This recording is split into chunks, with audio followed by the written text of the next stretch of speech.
Adam Stevens, who is a fellow astronomer to me here in Western Australia. He's a Jim Buckey Fellow at the International Centre for Radio Astronomy Research at University of Western Australia. And he uses models and simulations to do galaxy formation and evolution studies. Like me, he's an active member of the Sustainability Working Group of our Astronomical Society.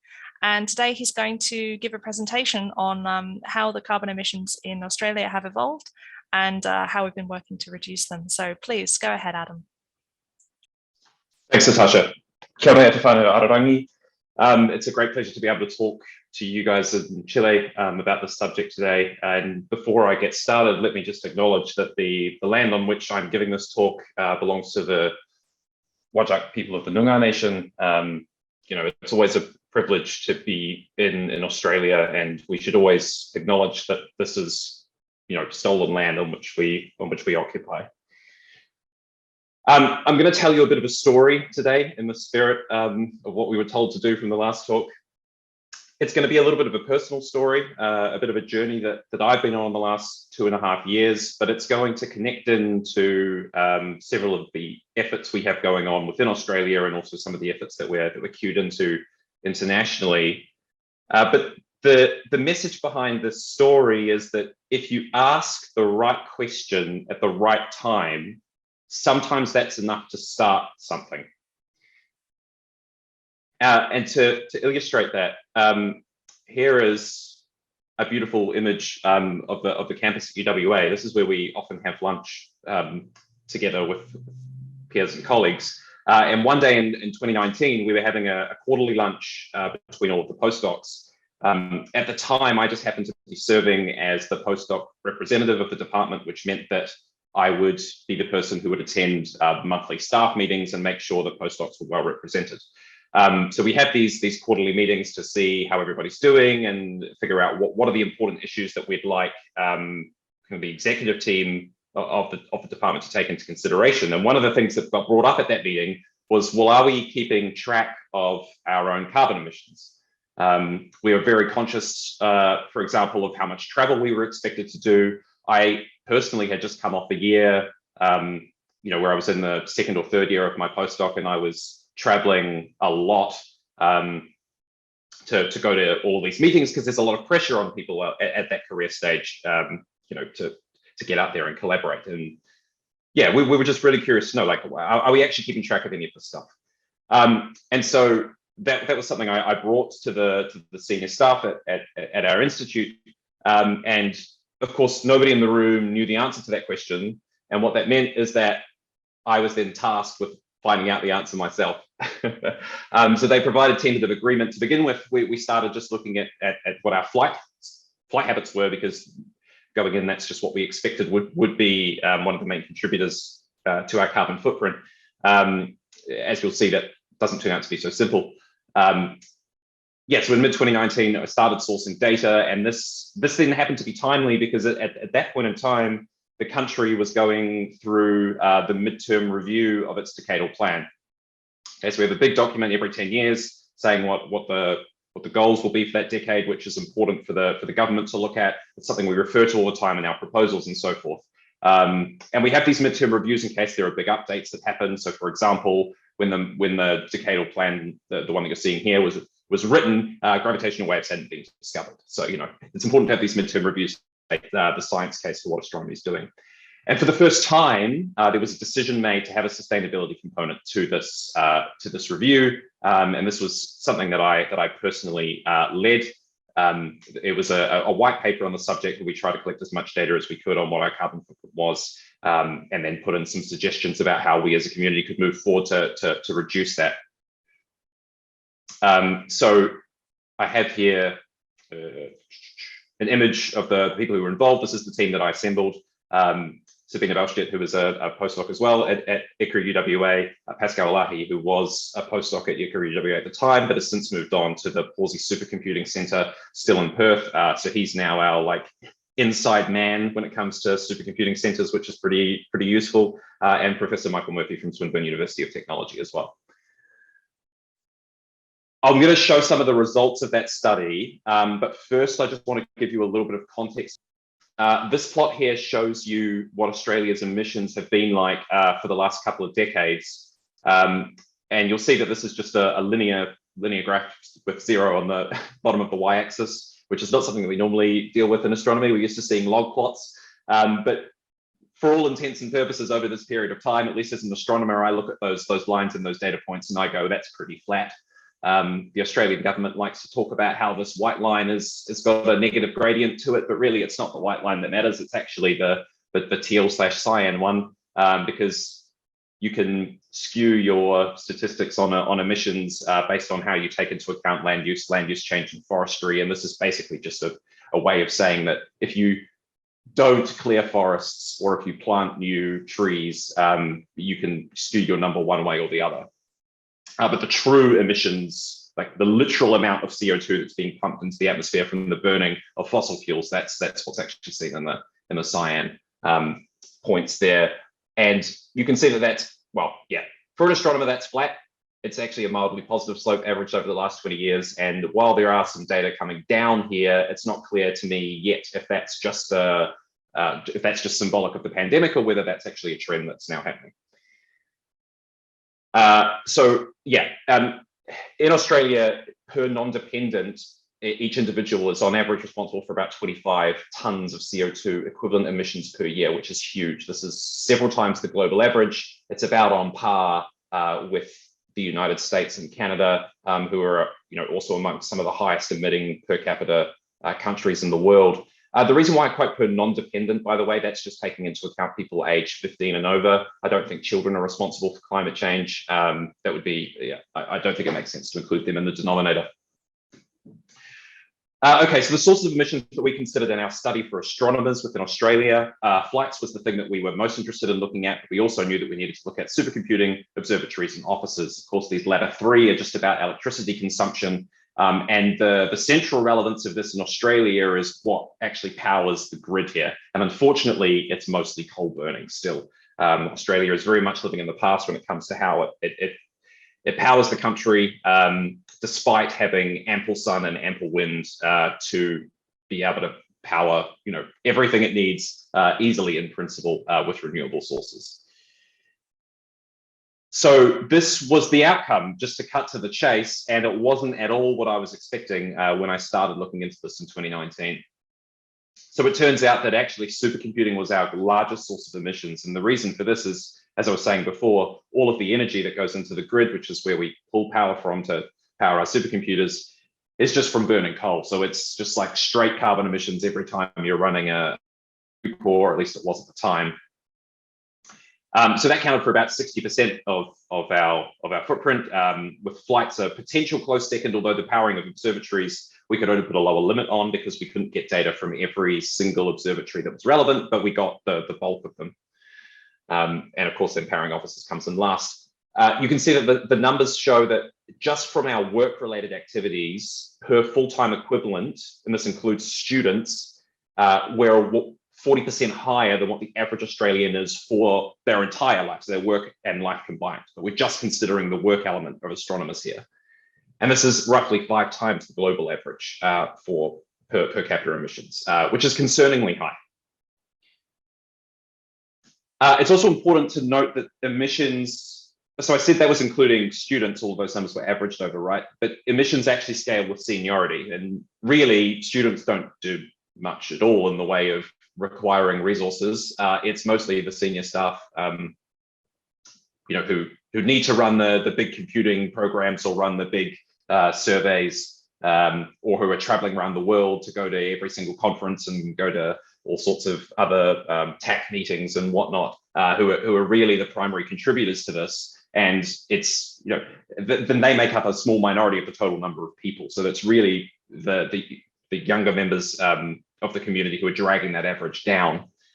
This plot only shows flight emissions, but you can see quite clearly that, as you scale up in seniority, the average gets much larger in terms of what the typical emissions per year are. And bearing in mind, this is all pre-pandemic. Okay, so this paper came out, it was first put on the archive in December 2019, the first version of it. And I remember going on holiday the day after I posted this. And then I had to break my rule of not checking my work emails while on holiday because I was getting pinged notifications that people were starting to write about this work on some popular science websites. And in fact, I'd missed a few journalists trying to contact me about this, so they had to just write whatever they could. At any rate, this picked up some attention, which I think has been very helpful. And it also led to Nature Astronomy, Paul Woods at Nature Astronomy inviting this to be submitted as a piece to actually be refereed, which then went on to happen later in 2020. It also meant that it was a door to connecting with Astronomers for Planet Earth, an organization I'm now much more involved in than I was a couple of years ago. And putting that in the public domain had an interesting effect on the way that people reacted to the subject, especially people in positions of power within astronomical organizations. Suddenly people were becoming a lot more receptive to having conversations about what we're doing about our emissions, and we're much more receptive to supplying data. When you go to, for example, the retreat for a scientific organization, and you say, hey, here are some numbers, some estimates that we've made about what we as a community are emitting, and they say, well, actually, we've got some hard data on this that could make the numbers more accurate. They're generally willing to supply that if you've already put something out in the public domain that says something, because they want to make sure that the most accurate information is there. So it's a good way to put positive pressure on people, it turns out. This was also around the time that we decided to establish a sustainability working group within the Astronomical Society of Australia. So, I mean, I would suggest that this is a direct result of the fact that we had that sustainability component to the midterm review of our decadal plan. This is an organization that I've been a founding member of, as has Natasha and Tanya, who are on the call. Of course, we then had the 2020 the EAS session on astronomy for the future, which was a really good way to connect with other people around the world who are thinking about a lot of this stuff. And there's since been more and more meetings on this as well. Come to September of 2020, we had the release of the special climate issue in Nature Astronomy. We had 6 articles from members of Astronomers for Planet Earth, which was a huge boon. We didn't make the cover of that month's edition, but because we don't really have any cool graphics to go with the story that we were trying to tell. But hey, neither did the discovery of phosphine on Venus make the cover either. So that's not too bad. We're in good company, I suppose. One of the things that came out from one of those other papers was an interesting comparison between the study that I led in Australia and what's happening in, for example, in Germany, where a similar study had been conducted by Knud Janker and collaborators. And the short story to this is that it's a lot more, the demand on carbon emissions to do the same job in Germany is a lot lower than it is in Australia. And to be honest, this is true in most countries in the world that aren't Australia. And a lot of this, again, comes down to how you power your grid. Now, it's also important to note here, there's a difference in how the contribution to flights are taken into account between these two studies. This is because I was using values that the airline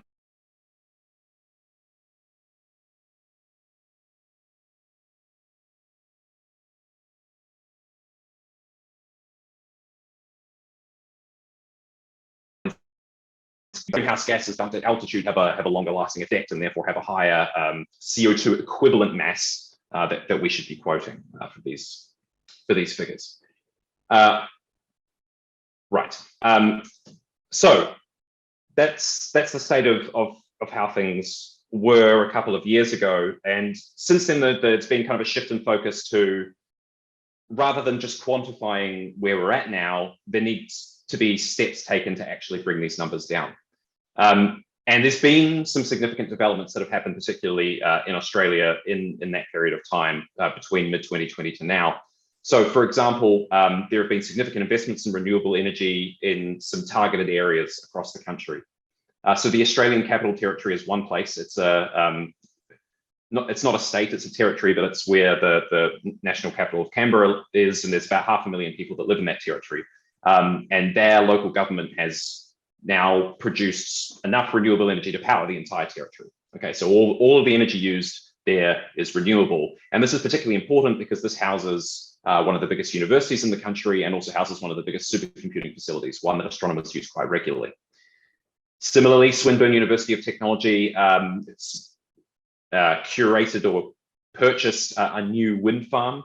So this is now energy that is just going into the grid in the state of Victoria, and they're still pulling energy out of the grid, but the energy that they're pulling is completely balanced by all of this renewable energy that they're now responsible for putting in. So as a result, they're net zero for their energy consumption. They again host another supercomputer that we use routinely, so this is very important for astronomers. Similarly, places like the University of Queensland have also gone 100% renewable with a very similar strategy. And a lot of other universities across the country in Australia have similar strategies on board. I know that at the University of Western Australia, there's a plan to be in the same position by 2025. Okay, so coming back to the plot I showed, which was as of 2018/19, that's the period over which we collected the data that went into this. And by the way, this is with all of the updated data from the fully published version of the paper. My estimate for where we are in 2020 is about this. Or where we were in 2020, sorry. And I haven't updated this for 2022. I'm not sure that there's been too much of a change since then.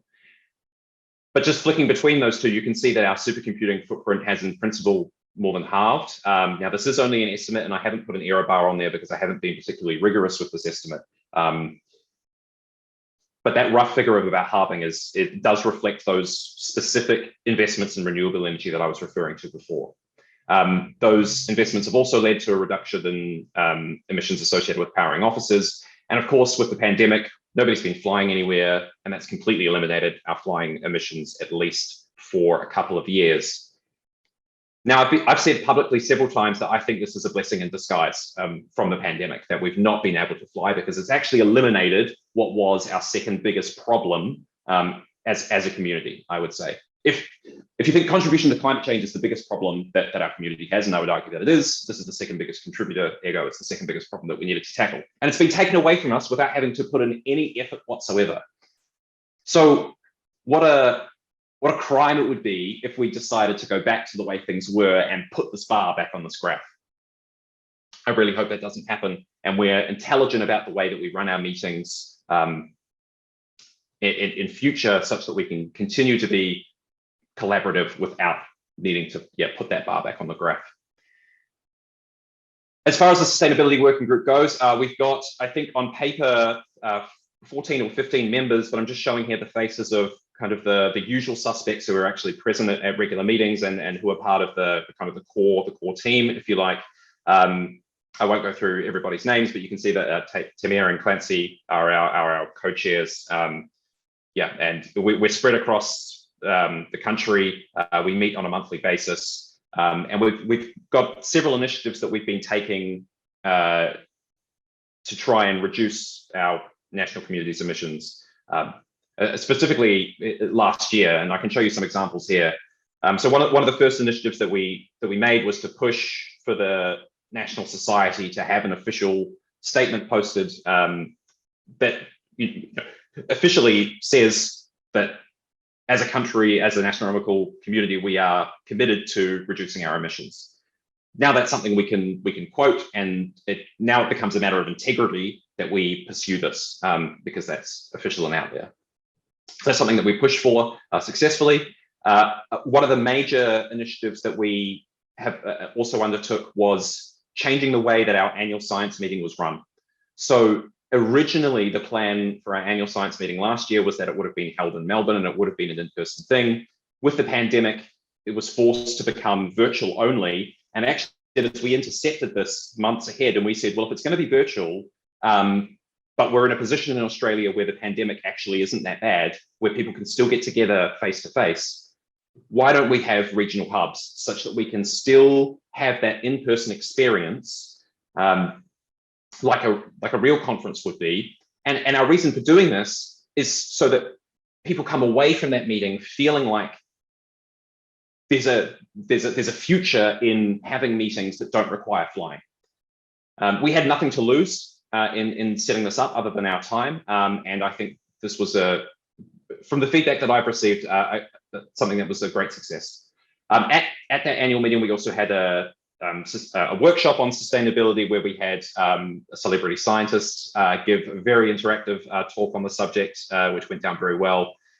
And towards the end of last year, we had a political advocacy workshop where we had people who had actually been to events.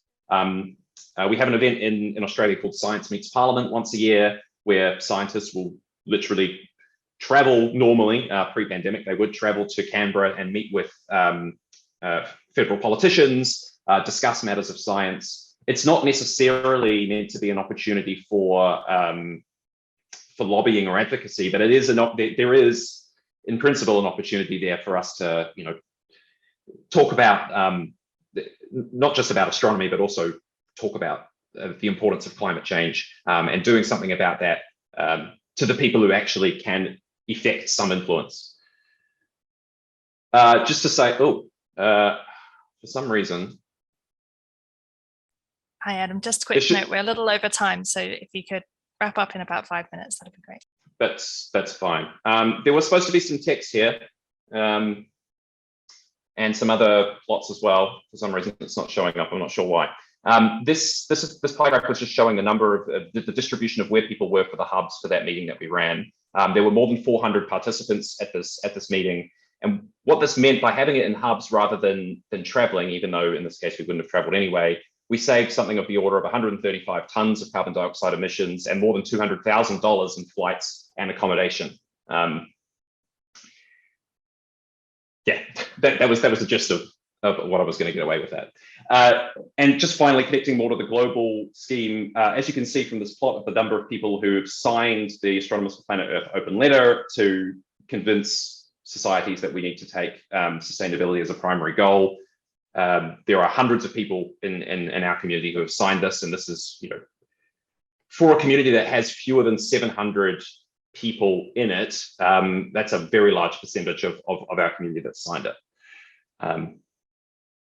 Yeah, and through efforts like this and having momentum in a global sense, it really feels as if there is a greater urgency amongst astronomers to take this seriously, and I mean that's evidenced by the fact that we're even having this meeting at all. So let's use that momentum. Let's use the fact that we're all connected to start affecting influence in this area. That's all I wanted to say. Thank you. Great, thank you very much, Adam. Appreciate that, and I also feel your pain with the late hour. It's nearly 5 a.m. here. So we're sort of fading out. Wonderful. Well, there was a quick question in the Q&A from Eduardo asking essentially about